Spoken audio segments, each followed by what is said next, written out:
Starting a new career, well, they're calling them encore careers. And I got a chance to speak to somebody who started one and somebody with the AARP and the Purpose Prize. Take a look. Well, the Purpose Prize was established about 10 years ago to recognize amazing people doing amazing things.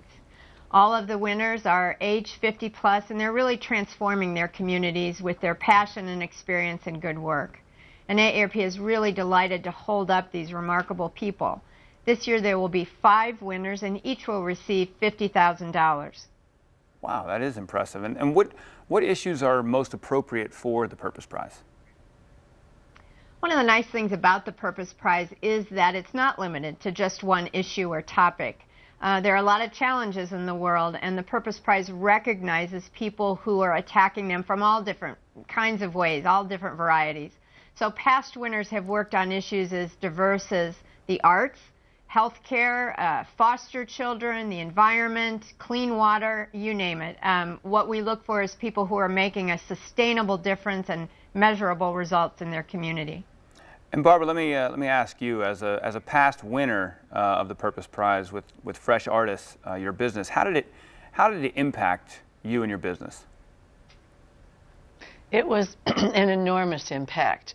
My son Roger and I had started a small nonprofit in Philadelphia to deliver art supplies to the poor public schools that had lost all their funding for the arts. We were cranking along and doing a pretty good job getting something started, but then one of the art teachers heard about the Purpose Prize. This was in 2010, and nominated me. Amazingly, to me, I won, and what it was rocket fuel for our little organization. It allowed us to grow, to be with a lot of other people, to be acknowledged, and we're now a national organization, having delivered more than $800,000 in art supplies in just 8 years. So Barbara, what advice would you give to anyone out there embarking on an encore career, helping others? I think that my advice would be to look right under your own nose.